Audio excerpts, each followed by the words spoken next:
그날 무슨 일이 있었을까?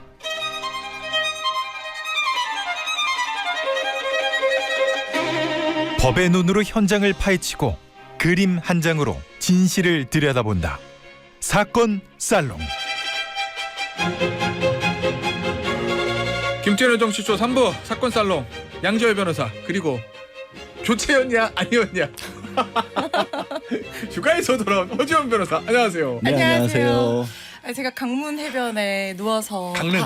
네, 네. 바다와 하늘을 보면서 자유를 만끽하고 있는데 네. 청취자분께서 연락을 주셨더라고요. 전화로 제 유튜브에 네. 댓글을 다신 거예요. DM이나 유튜브 같은 걸로. 허 변호사님 큰일 났어요. 테디가 출연자분 바꾼대요. 빨리 돌아오세요. 이렇게 해변에 누워있다 깜짝 놀랐습니다. 제가 그래서 3년 동안 휴가를 못 가고 있습니다. 잘릴까봐 어디 갔다가. 제가 항상 그 저 본방 불가 유튜브 할 때도 하는 얘기지만 약간의 압박, 겁박, 협박, 강요 이게 먹힐 때가 있어. 네, 교체는 없습니다. 네, 당연하죠. 네, 어딜가 사고를 치지 않는 이상 저희는 교체는 없다. 저 샴발라님께서 정치쇼에서 가장 지적인 코너 나오네요라고 문자를 주셨습니다. 이 살롱드지 때문에 그런 거예요. 지적인 코너가 맞죠. 왜냐하면 이 일주일 내내 정치쇼 하면서 제가 유일하게 카바가 안 되는 코너가 있어요. 애드립이 안 되는 코너가 있어. 왜? 아는 게 없거든. 뭐 그림을 이 화가가 누군지 저 사람이 모르는데 내가 오늘은 화가에 대해서도 알고 그림도 알아요. 아 그래요? 네네. 제가 안 볼게요. 맨 마지막 장에 있는 거. 네. 자 오늘 저 첫 번째 주제는 구하라법. 드디어 어제 국회에서 통과됐어요. 참 이거 통과되는데 오래도 걸렸어요. 뭐 쟁점 있는 법안도 아닌데 일단 모르시는 분들을 위해서 저희가 많이 다루긴 했는데 허변 이 구하라법이 어떤 법인지 좀 설명 좀 해주세요. 네, 억울한 상속 사례를 구하라가 구하라 법인데요. 이게 어떤 내용이냐면 그동안은 돌아가신 분에게 최소한의 부양 의무를 이행하지 않거나 학대행위 같은 폐륜 행위를 한 경우에도 상속권을 제한할 수 있는 그런 규정이 없었어요. 그래서 예를 들어서 아이를 엄마가 버리고 막 몇십 년 동안 돌보지도 않다가 이 아이가 장성해서 돈을 많이 벌었는데 엄마보다 먼저 사망을 하면 엄마가 나타나서 상속권을 주장하는 그래서 실제로 상속재산을 가져가 버리는 뭐 이런 불합리한 사례들이 발생하곤 했는데 그 부분에 대해서 부양 의무를 다하지 않았거나 중대 범죄 행위를 했거나 아니면 심히 부당한 대우를 했거나 하는 경우에는 상속권을 일부 제한할 수 있는 그런 내용을 골자로 하는 법이 구하라법입니다. 그런데 왜 이름이 구하라법이냐? 이게 구하라 씨의 사망 사건을 계기로 굉장히 강하게 이런 법을 입법을 해야 된다 이런 얘기들이 나왔어요. 제 기억에 세월호 사건 때도 이 얘기가 있었어요. 네, 많이 네. 있었어요. 그런 대형 사건 사고 있을 때마다 갑작스럽게 나타난 그런 부모님들. 근데 구하라 씨가 돌아가신 다음에 네. 이 얘기가 불거졌었다. 구하라 씨가 9살 때 어머니가 구하라 씨를 버리고 이 연락을 평생 동안 하지 않다가 20년 넘게 키우거나 아무런 엄마로서의 역할을 하지 않다가 구하라 씨가 안타깝게 사망하고 나서 갑자기 나타나서 상속권을 주장을 하고 심지어 구하라 씨의 친오빠인 구호인 씨 얘기에 따르면 뭐 장례식에서 주문 온 연예인들과 사진 찍자는 그런 얘기를 하고 뭐 이런 행태를 보였다는 거예요. 그런데도 상속재산을 받아가야 되는 그런 상황이 너무 억울했던 겁니다. 그래서 구호인 씨가 그 부분에 대해서 입법 청원도 하고 이게 사회적인 이슈로 굉장히 강하게 수면 위로 올라왔고 이게 계기가 돼서 여러 번 계류가 됐어요. 통과를 못하다가 이번에 드디어 구하라법이 국회 본회의를 통과한 거죠. 기사 보니까 저 구하라 씨 오빠인 구호인 씨가 이걸 만세를 부르면서 굉장히 이제 반기는 반응을 보였다고 하는데 본인은 사실은 이게 소급 적용이 안 되니까 여기 이 개정된 이게 법에 혜택을 못 받는 거, 저 혜택이라고 그러면 좀 그렇고 적용을 못 받는 거잖아요. 네네. 이거 어떻게 평가하세요? 구하라법 뒤늦게나마 통과된 거. 이제 세상이 많이 바뀌었죠. 세상이 많이 바뀌었고 상속이라고 하는 것도 부모 자식의 연도 이렇게 끊어지기도 하고 부모 자식의 도리 이런 것들도 때로는 천륜이 어겨지는 경우도 많이 생겼잖아요. 그리고 사람들이 이제 사회가 복잡해지다 보니까 지금은 이제 뭐 이렇게 뭐 고령화도 되고 수명도 늘어나고 하면서 가족 관계도 예전과는 많이 달라졌습니다. 그냥 한 부모 밑에서 뭐 여러 명의 자녀들이 무조건적으로 어떻게 대를 이어가는 그런 시대가 한참 전에 지났기 때문에 이게 꼭 뭐 나쁜 일을 하는 사람에 대한 제한뿐만 아니라 이렇게 상속권 자체에 대해서도 어느 정도 개인의 자율권이 들어갈 수 있는 여지를 준 것부터가 저는 좀 변화의 시작이라고 봅니다. 아니 저는 사실 이게 정치적으로 양당이 뭐 의견을 크게 달리하고 쟁점이 되는 건 아닌데 물론 법 기술적으로 어떻게 조문화 시킬 거인가에 대한 논의는 좀 있을 수는 있지만 이게 그렇게 막 찬반 토론이 세게 붙는 쟁점이 있는 건 아닌데 이게 왜 4년이나 걸렸지? 난 그게 더 이해가 안 가요. 근데 이것도 뭐 구체적인 부분들 지금 유류분에 네. 대해서도 예, 예. 헌법재판소에서 올해 4월 25일 날 헌법 불합치 결정도 나왔잖아요. 근데 그 내용을 그러면 도대체 어떤 식으로 유류를 제한을 할 거냐, 어디까지 제한할 것이냐, 몇 % 줄 거냐 예. 이런 것들이 막상 저도 쉽게 말 그냥 자율권을 준 게 좋다라고 했지만 조정하는 일은 또 쉬운 일은 아니거든요. 네. 알겠습니다. 자, 어쨌든 뒤늦게라도 개정이 됐다. 그나마 다행이다. 이 말씀을 좀 드리고 다음 사건 이거예요. 법정에서 재판을 받던 피고인이 방청인으로부터 흉기에 찔린 피습 사건. 이거 피고인하고 방청인 무슨 사이예요? 뭐 짐작하시겠지만 피고인이 방청객에게 굉장히 큰 피해를 끼쳤던 겁니다. 여기 이제 가까운 곳에서 있었던 거예요. 남부지방법원에서 있었고요. 일단 피고인이 그 코인 업체를 운영했던 대표입니다. 그런데 그 코인 업체가 1조 4천억 원대 가량을 그 동안에 그 고객들로부터 받아놓은 다음에 이게 운영이 안 되고 있다라는 이유로 그 출금을 막은 겁니다. 그러니까 돈이 묶였는데 돈을 뺄 수 없는 상황이 벌써 1년이 넘은 거고요. 그 혐의로 재판을 받고 있는 중에 방청석에 앉아있던 50대 남성이 이 흉기로 공격을 해서 찔렸고요. 뭐 살인미수로 체포가 됐지만 일단 뭐 생명의 피해자는 입장은 없는 상황이라고 합니다. 이 사건이 그 해당 일을 저지른 그러니까 흉기를 휘두른 사람 같은 경우 비트코인으로 100개, 우리 돈으로 약 80억 원 가량 전 재산을 이 코인 업체에 투자를 했는데 80억을? 예, 근데 이걸 빼지를 못하고 있는 거예요. 1년 넘게. 뭐 돈을 이익을 보고 손해를 보고의 문제가 아니라 아마 이제 손해를 받겠죠. 사실 이 정도면. 근데 그냥 묶여 있는 겁니다. 그 안에. 아, 돈이 완전히 날아간 건 아니고 일단은 묶여 있다. 네, 그렇게 일단은 봐야죠. 네, 어떻게든. 네. 아니 근데 허변 이제 이 공개 재판이니까 누구나 방청할 수 있고 그리고 이 가해자 같은 경우 어쨌든 이 가해자 같은 경우에는 이 사기 사건이 피해자인 거잖아요. 그러니까 뭐 배상 신청도 했으면 배상 신청인이 될 테니까 만약에 네. 이 오히려 재판에서 발언권도 좀 얻을 수 있는 사람인데 궁금한 건 우리 법정 갈 때 거기 다 차단기 있잖아요. 그렇죠. 그죠? 가방 저 검색하고 변호사들이야 신분증 보여주면은 그냥 들어가지만 일반 방청객은 몸수색 다 하거든요. 그럼요. 변호사들도 가방은 이렇게 넣잖아요. 가방은 하지만 네. 이제 몸에 이제 네. 뭐 지니고 있는 거는 변호사들은 이제 신분증 보여주면 그냥 들어가자면 방청객 다 한단 말이에요. 근데 이 사람은 흉기 이거 어떻게 가지고 들어갈 수 있어요? 이거는 법원 보안 검색에 구멍이 뚫렸다라는 생각밖에 저는 안 듭니다. 저도 남부지법에 재판을 하러 많이 가지만 네. 제가 만약에 변호사 신분증을 들고 가지 않거나 배지를 착용하고 가지 않으면 이 가방뿐만 아니라 몸수색도 그 다 스크리닝을 다 하거든요. 그런데 이런 식으로 지금 금속성 재질이라고 추정이 되는데 뭐 수사기관에서는 이게 흉기가 다른 재질일 가능성도 배제하지 않고 있다고 하는데 만약에 금속성 재질이 아니라고 하더라도 우리 물 같은 거나 이런 것들 음료 못 같은 가지고 것들도 들고 들어갈 수가 없거든요. 그런데 이게 왜 검색에서 걸리지 않았냐. 그렇다는 거는 형식적인 검색만 했거나 그 검색을 되게 만연하게 했다는 얘기밖에 저는 안 된다는 생각이 들거든요. 그래서 이 날만 이랬는지 왜냐하면 제가 남부지법에 갔을 때는 늘 보안 시스템을 항상 했었는데 네. 이게 만약에 보안 검색대에서 만약에 의무를 해태했다라고 하고 이 부분에 좀 문제가 있어 보입니다. 아니 왜냐면 제가 예전에 이제 가방을 검색대 넣었는데 그때 가방에 내가 커터칼이 있었던 거예요. 그때 뭐 이제 자르려고 하고 넣어놨겠지. 나도 네. 모르고 있었는데. 그럴 수 화면 있죠. 같은 거 정리하다가 네. 정리하다가 그럴 수 정리하다가 있죠. 그래서 이제 이거 변호사님 이거 두고 가셔야 된다고. 그래서 이제 두고 왔어요. 그리고 나중에 끝나고 찾아갔는데 그런데 이거 흉기인데 커터칼보다도 더 심한 흉기일 거 아니에요. 이걸 어떻게 체크가 안 됐지? 그런데 또 한편으로 사람이 예. 철저하게 마음 먹고 이렇게 드리려고 하면 뭐, 또 못할 네. 수 있는 것도 아니죠. 네. 자 그리고 그런 저 궁금증 있으실 분도 계실 거예요. 생수는 물은 왜 못 가지고 들어가냐. 근데 예전에 한번 사고가 있었어요. 법정에서 방청객이 재판에 불만 뿜고 당사자였나? 재판대 판사한테 생수 물을 이렇게 뿌린 적이 있었거든요. 그 이후로 생수 못 가지고 들어갑니다. 그리고 법정 앞에는 항상 정수기가 있어가지고 목마르시면 드시면 돼요 거기서. 그리고 생수통에 사실 위험한 물질 같은 거 가지고 맞아. 들어갈 수 그렇죠. 있을 있잖아요. 수 있죠. 플라스틱 병이면 그렇구나. 네, 독극물을 더 집어넣어도 만약에 그게 물이 아니라 황산이었으면. 산유 종류 이런 거였으면 큰일 날 뻔했으니까 그래서 그때부터 일률적으로 금지를 시켰죠. 네, 알겠습니다. 자, 이 사건 내용 자체를 볼게요. 이 피습을 했던 이 사건 보니까 과도에 찔린 피고인이 하루인베스트 코인 예치업체 예. 이 코인 발행하는 업체는 아닌가요? 아니에요. 거래소랑 거래소 같은 건데 거래소는 아니고 증권사 비슷한 코인을 가지고 증권사람처럼 투자를 하는 건데 근데 이게 참 저는 이런 1조 설명을 드릴 4천억이요? 때마다 예. 이게 내세운 게 뭐였냐면 무위험 차익 거래, 분산 투자 이런 식으로 해서 연평균 12% 최고 20%까지 높은 수익률을 보장을 한다. 하지만 이를 일은 없다.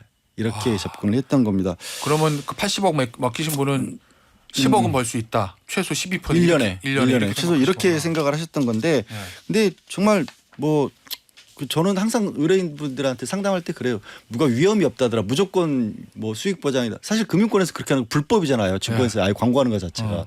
근데 여기는 아직 그런 제한이 없었던 모양이에요. 그걸 믿고 맡기셨던 분들인 거죠. 이게 1조 4천억을 어떻게 유치할 수 있었던 거예요? 뭐 다른 또 방법이 있었어요? 이거 왠지 왜냐하면 이렇게 하는 데 많잖아요. 네. 저 수익 보장, 네. 그다음에 원금 까지지 않습니다.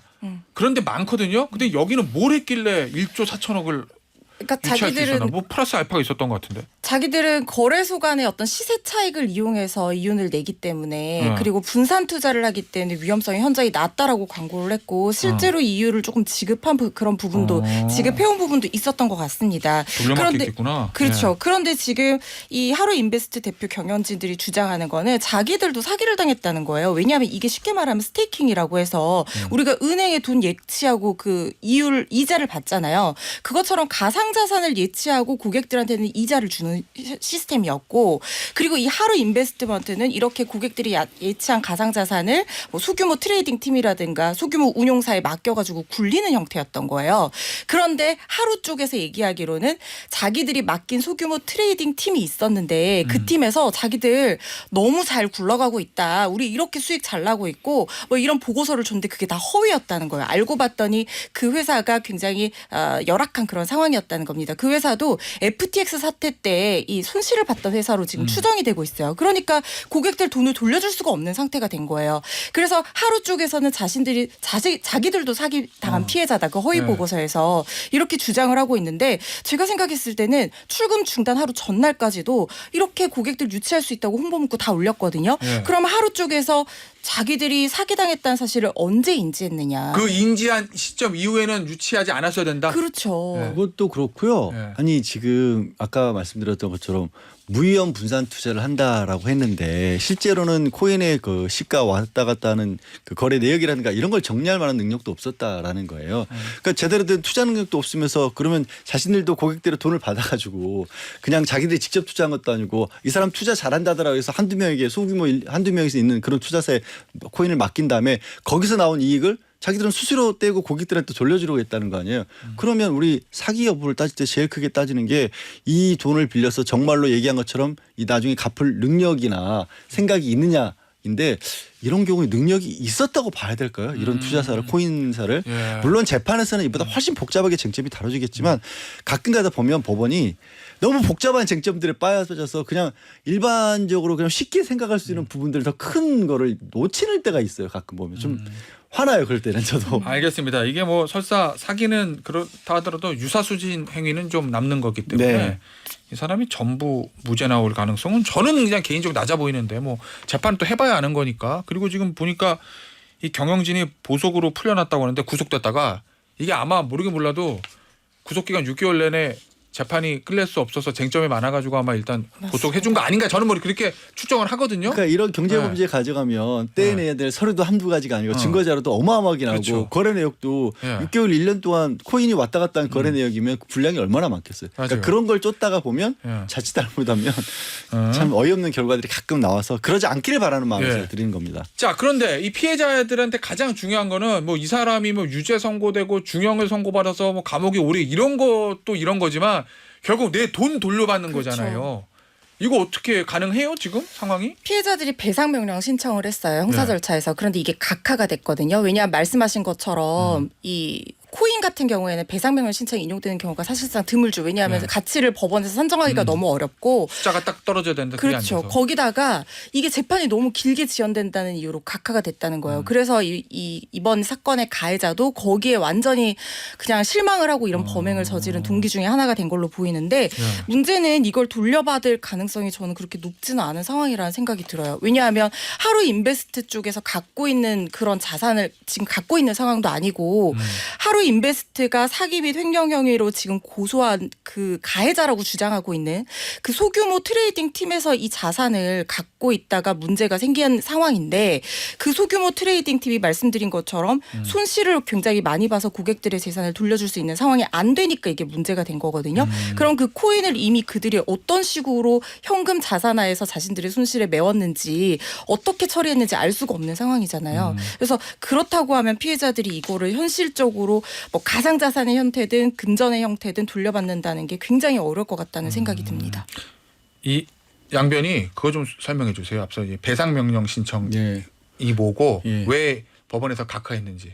왜냐하면 이 배상명령 신청은 그 범죄로 피해를 입으면 뭐 몸을 다칠 수도 있고 물건 재산을 네. 빼앗길 수도 있고 그렇지 않습니까? 근데 원칙적으로는 법정은 형사재판하는 거 피고인을 처벌하는 걸 다루긴 하지만 그러면 손해를 입은 분 입장에서는 별도로 민사소송을 통해서 나 몸 아파요 네. 뭐 이런 분 입증해야 되잖아요. 너무 힘들지 않습니까? 피해를 입은 분들에게. 그래서 법원에서 그런 어떤 사건을 같이 다뤄서 형사재판에서 그냥 배상해 주세요라고 하는 그런 상황인 거죠. 근데 지금 이 경우에는 화변에서 설명하신 것처럼 도대체 얼마를 어떻게 잃었다고 네. 해야 될지부터가 어려운 상황인 거죠. 형사재판에서 배상명령 신청은 저 피해액이 100% 딱 명확하게 딱 네. 떨어져야 되는데 이 경우는 저 그 딱 숫자가 떨어지는 부분이 아니어서 이런 경우는 각하를 많이 한다라는 말씀을 드리면서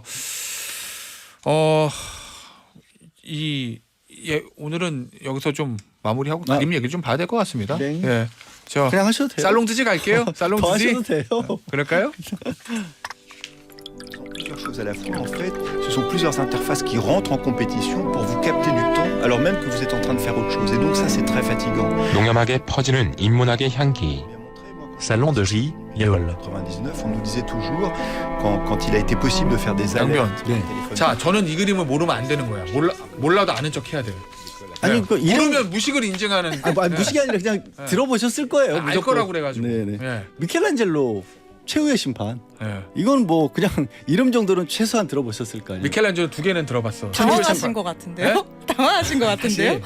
나 미켈란젤로 최후의 심판 천지창조 2개인데 네. 여기 미켈란젤로 그래서 나 천지창조 그러려고 그랬다니까 지금. 그 두 개가 이제 같은 네. 곳에 있잖아요. 50% 확률인데 네. 그걸 못 맞추나. 네. 천지창조가 이렇게 천장화이고 그 밑에 이제 벽면에 프레스코어로 최후의 심판이 그려져 있는데. 아 그래요? 네. 네, 안 가봤어요. 바티칸 저도 가봤는데 여기는 못 들어가서 사람이 너무 많아가지고 바티칸 시티 들어갔을 때 아. 막상 여기는 못 갔던 기억이. 아 혹시 천지창조는 이렇게 이제 손가락 마주대고 있는 그게 네네 천지창조예요? 그겁니다. 네, 맞습니다. 아 맞죠? 네. 네. 그게 천지창조고 이렇게 네. 예수님 올라가시는 거는 최후의 심판이고 네. 손가락 이렇게 대고 있는 거는 천지창조. 아담을 아담에게 기운을 불어넣어주고 있는 하나님이. 아 그죠? 예, 예, 예. 그렇습니다. 아담. 예. 네. 좀 전에 이제 저희가 이제 그 코인 사기 피해자 피고인과 그런 네. 얘기를 하고 있어요. 사실 복수에 관한 거여서 이 최후의 심판에 숨어 있는 복수 얘기를 좀 하려고 최후 심판 그림 자체는 제가 뭐 이렇쿵저렇쿵 한다는 게 웃을 정도로 대작이기도 하고 미켈란젤로가 사실 천지창조를 그리고 나서 한 20년 정도 지나서 말년에 또 완성시켰던 별개의 작품이기도 하고요. 워낙 성경에 등장하고 있는 주요 인물들을 빠짐없이 하나의 벽화에다 그려 넣었던 거예요. 그 중심에 이제 예수님이 있고 이제 예수님이 하늘로 올라가면서 벌을 받아야 될 사람 벌을 받아서 지옥으로 내려보내고 같이 고생했던 뭐 제자들 다시 승천하고 이런 걸로 분류가 돼 있어서 인물들 하나하나가 이건 정말 어떻게 보면 그 대하 드라마 하나하나를 설명하는 것 자체가 불가능한 작품인데 왜 제가 여기서 복수를 얘기했냐면 이 그림에 미켈란젤로 본인의 자화상이 들어 있습니다. 어디 있어요? 어디 들어있냐면 이 두 번째 그림인데 그 예수님의 12제자 중에 한 사람이 보면 아까 예수님 주변에 있는 12제자 중에 한 사람이거든요. 이 제자는 이제 가죽을 벗겨지는 형벌을 받고 죽었던 제자예요. 12제자들이 다 그렇게 끔찍하게 이제 희생을 당했지 않습니까? 아, 예. 그래서 이 그림 속에 보면 그 사람이 누군지를 짐작하게 해줄 수 있는 상징물을 들고 아, 있는데 여기 옆구리가 벗겨져 있네. 벗겨진 게 아니에요? 아니라 손에 들고 있는 게 아, 그래요? 이제 멀쩡한 몸으로 하늘로 올라가면서 과거에 이 사람이 이런 형벌을 받았던 사람이라는 걸 증명해주기 위해서 미켈란젤로가 이런 식으로 가죽이 벗겨졌을 때 그 가죽을 손에 들게 만든 이게 거예요. 그 가죽이에요. 예. 근데 가죽에 달린 얼굴을 보면 이게 실제 그 인물하고 가죽하고 얼굴이 다르죠. 예. 저 가죽의 얼굴이 미켈란젤로 본인의 자화상이라는 거예요. 음. 예. 근데 왜 저렇게 그렸을까? 사실 미켈란젤로는 이 그림을 너무 힘들기도 하고 나이도 있었고 조각에 더 충실하고 싶어서 그리기도 힘들었고 또 그림을 그리는 와중에 이렇게 시비를 거는 사람이 되게 많았다고 합니다. 그래서 그래요? 글자 그대로 자기가 너무 지치고 힘든 모습을 여기다 이렇게 그려놨다라는 건데 왜 그랬냐면 여러 가지 이유가 있기도 한데 일단 이 제자분도 옷을 제대로 안 걸치고 있죠. 중앙이 예수님도 이렇게 나체예요. 미켈란젤로가 이제 조각가여서 그랬던 것 같긴 한데 어떤 섬세한 모습이라든가 아니면 웅장한 모습이라는 이런 것들을 자기의 예술적 관점에서 담아내기 위해서 등장인물들이 거의 나체거든요. 근데 아무래도 중세 시대에 또 종교화인데 야 교회에다 이런 거 그리면 어떡해 라고 시비를 거는 사람들이 많았다는 거죠. 미켈란젤로는 정말 죽을 힘을 다해서 고생하고 있는데 20년 가까이 걸린 대작이거든요. 그렇게 비난하는 사람들도 많았고 그래서 미켈란젤로가 복수를 합니다. 여기 이 많은 사람들을 가상에서 그려내기가 어렵잖아요. 그래서 다 주변 사람들의 얼굴을 집어넣었거든요. 예, 그랬을까? 저도 이제 책 쓸 때 보면 등장인물들 주변 사람들 주인공으로 넣어요. 저도 있어요? 아, 제가 친구들을 넣었었는데 출판사에서 예. 요즘 이름이 아니라서 좀 옛날 느낌 난다고 이름을 다 바꿔버리더라고요. 그래서 빠졌습니다. 김태현 변호사 이름은. 근데 다음 장을 보시면요. 다음 장도 등장인물 중에 하나인데 이런 식으로 자기가 아는 주변 사람들을 그려놓는데 이 사람은 누구냐면요. 예. 이 미켈란젤로의 가장 비난을 심하게 했던 당시 추기경입니다. 오. 추기경인데 그림 되게 안 좋게 그린 건데 지옥인데 이거 지금 딱 보니까. 그림 전체에 보면 예. 맨 오른쪽 맨 구탱이에 있고요. 구석에 있고요. 귀는 당나귀 귀. 그때 당나귀 귀는 바보를 상징하는 거였고요. 성기를 뱀이 꽉 물고 있습니다. 이런 아주 지옥에 끌려가기 직전의 모습으로 그려놨던 거예요. 자기 마음에 안 들었던 사람, 자기한테 비난했던 사람들을 이런 식으로 지옥으로 보내버린 미켈란젤로의 복수였는데 사실 이제 좀 전에 다뤘던 안타까운 사건도 피해를 입으신 분이 복수에 나섰던 거거든요. 근데 그런 식의 복수는 옳은 일은 아니에요. 다만 이제 그림을 제가 최후의 심판을 애초에 떠올렸던 이유는 우리 검찰이나 법원 이런 공권력들이 이런 피해를 입은 분들에게는 종교와는 다르게 정말 최후의 심판처럼 정의를 실현하는 것이 돼줘야 돼요. 그래야 우리가 믿음을 가지고 국가에 대해서 신뢰를 하고 안심하고 살 수도 있는 거 아니겠습니까? 너무나 큰 피해 이게 뭐 그렇게 사람을 해치려고 나선 건 정말 잘못됐지만 그런 일이 벌어지는 것도 어쩌면 지금 대한민국의 공권력이 좀 믿음을 못 주고 있기 때문이 아닌가 하는 생각에서 찾은 그림입니다. 아 멋있다 양 변호사. 예. 왜 아, 근데 이 얘기 들으면서 궁금한 거 하나 있어요. 네. 제가 초딩 같은 거 하나 물어봐도 돼요? 이 최후의 심판이 천장에 있는 거죠? 예, 아니요 천장이 천지창조고 네, 천지창조. 예, 예. 그리고 그 밑에 벽이. 재단 쪽에 최후의 심판이고. 그럼 어쨌든 이거 천장에 어떻게 그린 거예요? 천장을 그릴 때 미켈란젤로가 사다리 타고?